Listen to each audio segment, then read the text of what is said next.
कल general assembly जो है वो जंग बंदी का ऐलान करती है और आज इसराइल जो है वो फिर निहत्ते जो फलस्तीनी है उन पे फायरिंग शुरू कर देता है।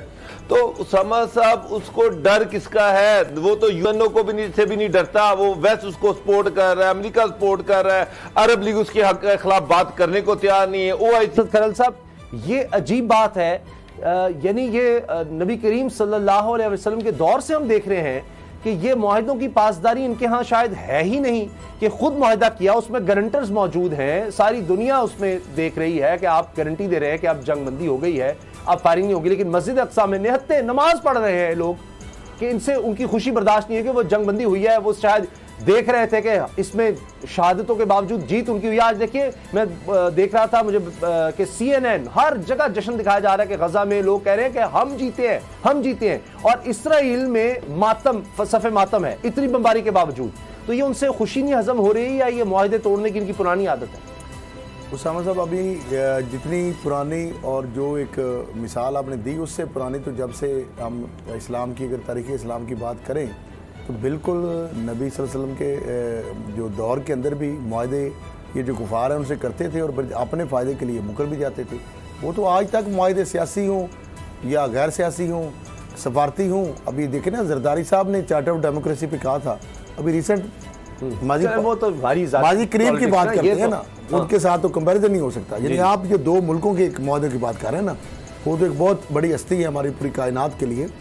तो यहाँ पे वो देखे ना, जरदारी साहब ने कहा कि ये मुआहदे कुरान हदीस थोड़े हैं, सियासत में जो कसमें कुरान है वो तो मान जाना। और ये एक बात, उसामा साहब, मुआहदे कौन तोड़ता है? ताकतवर। सालिस किसके साथ होता है? ताकतवर के साथ। क्या कभी एक गांव के अंदर, एक मुल्क के अंदर लड़ाई हो जाए, दो कबीलों में या किसी गांव में हो जाए, एक दफ्तर के अंदर हो जाए, तो सालिस जो है वो किसकी पासदारी करेगा? जो ताकतवर होगा। जो साहब वो सालिस ही कैसा, फिर वो काजी ही क्या कि जो ताकतवर, जज ही क्या? ये कौन सी साल से हुकूमत ही क्या? वो सबसे बड़ा फोरम है यूएनओ, अक़वाम मुत्तहिदा का जो फोरम है, अक़वाम आलम का सबसे बड़ा फोरम है जी, वो सालिस है। उसने मजम्मत की, उसने करारदाद की, अमेरिका ने बदमाशी करके उसने कहा जाओ सिक्योरिटी काउंसिल का, खबरदार मैं तुम्हारी बात नहीं सुनता।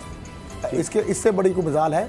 मैं कुछ जज्बाती बात नहीं कर रहा। नहीं बिल्कुल। अब ये आप बात कर रहे हैं कि इसराइल की हटधर्मी जो कह रहे हैं आप बरकरार है। गजा में जंग बंदी जो है वो उन्होंने बाजार कर ली और उसके बाद बमबारी और सारी चीजें जा रही हैं। इसके बाद मुआहदे की खिलाफ वर्जी जिस तरह उनका उन्होंने कर दी। फिर मैं क्रक्स उसका बता रहा हूँ, दरिंदगी जो है उससे बात नहीं आ रही। अब उनको रोकेगा कौन? कौन रोकेगा? यूएनओ कह रहा है कि बाज आ जाओ। अमेरिका कहता है कि यूएनओ को कि तुम्हारी क्या औकात है, तुम्हारी क्या औकात है, मुझे ये बताएं। अच्छा, इजराइल मस्जिद अक्सा पर फिर जो शर्मनाक उन्होंने हमला किया है और फौज की जो शैलिंग है उस पर नमाजी जख्मी हुए हैं। सियोनी फौज की शैलिंग से नमाजी, हालांकि सिविलियन आबादियों पे ये चार्टर किधर जाता है ह्यूमन राइट्स का, अमेरिका का, यूएनओ का? क्या आप सिविलियन पे, आबादी पे? लेकिन वो तो मसाजिद मुकद्दस जो बारगाह, जो मकामात है, वो तो मान ली उतने ही होते हैं पूरी दुनिया के लिए, बल्कि मुसलमान तो इसके ऊपर कारबंद है। कभी गिरजे पे हमला किया हो मुसलमानों ने, तारीख उठा ले, कभी किसी मंदिर पे हमला किया हो, कभी उनके किसी भी मजहबी हिफाजत की है, सजाएं दी हैं पाकिस्तान के अंदर। फिर उसके बाद इजराइल पर ब्रिगेड का हाल, आलमी फोर्स की तैनाती, मैंने बाबर डोगर साहब आलमी फोर्स में अगर आ जाएगी जी तो वो इजराइल के साथ होगी या फलस्तीन के साथ होगी? बिल्कुल ठीक, आपने बड़ा नुक्ता उठाया है कि ये तो ताकतवर जो होता है वो जंगबंदी है। जंगबंदी है किसके लिए? इसलिए कि ताकि हमास की तरफ से कोई मिसाइल उधर चला जाएगा, फिर देखना तमाशा। ये गलती से भी अगर गिर गया, बेशक उनका अपना ही हो, अगर वो अलग भी कर देंगे तो ताकतवर फोर्सेस उल्टा साथ मिलकर उनको और साथ ही कहेंगे जी ये हमास का है, बेशक खुद ही मार लें। अच्छा बाबर डोगर साहब, एक चीज जो बहुत ज्यादा मीडिया पर वायरल हुई, बड़ा देखा गया, शामिम कुरैशी साहब ने जो तकरीर की, बड़ी जबरदस्त तकरीर थी, और उसके बाद CNN पर इंटरव्यू देते हैं और वहां पर वो कहते हैं जी इसराइल अब ये जंग हार रहा है, अब उसकी मर्जी नहीं चल सकती, वो मीडिया को कंट्रोल करता है। तो साथ ही उनके CNN के एंकर कहती है जी किस तरह कंट्रोल करता है, आप इसराइल पर इल्जाम लगा रहे हैं। उन्होंने कहा जी क्योंकि उसके पास बिग पॉकेट्स यानी पैसा है, वो कंट्रोल करता है। तो फंडिंग कौन करता है? आप CNN को, हाँ, आप CNN किसका? यहूदी के खिलाफ बोल रहे हैं, चैनल नहीं है, ये नफरत फैला रहे हैं आप यहूदियों के खिलाफ। फंडिंग कौन करता है? CNN चैनल किसका? मतलब बड़ा अहम सवाल है। अब ये सवाल हो रहा है कि क्या इसराइल के खिलाफ बोलना, क्या यहूदी मजहब के खिलाफ बोलना है? मतलब किसी रियासत के खिलाफ बोलना वो मजहब के खिलाफ कैसे हो गया? ये एक अजीब बात है। तो ये बड़ी डिबेट हो रही है। तो हर सतह पर ये ताकतवर है, इसका मतलब है कि इसलिए ये मुआहदों की पासदारी नहीं करते। उसामा साहब, कल जनरल असम्बली जो है वो जंग बंदी का ऐलान करती है और आज इसराइल जो है वो फिर निहत्ते जो फलस्तीनी है उन पे फायरिंग शुरू कर देता है। ना वो जनरल असम्बली को मानता है, ना वो कौम मुत्तहिदा को मानता है। वेस्ट उसकी पोस्ट पर है, अमेरिका उसकी पोस्ट पर है। अमेरिका जनरल असम्बली में, सिक्योरिटी काउंसिल में जो भी उसके खिलाफ करारदाद आती है उसको वीटो कर देता है।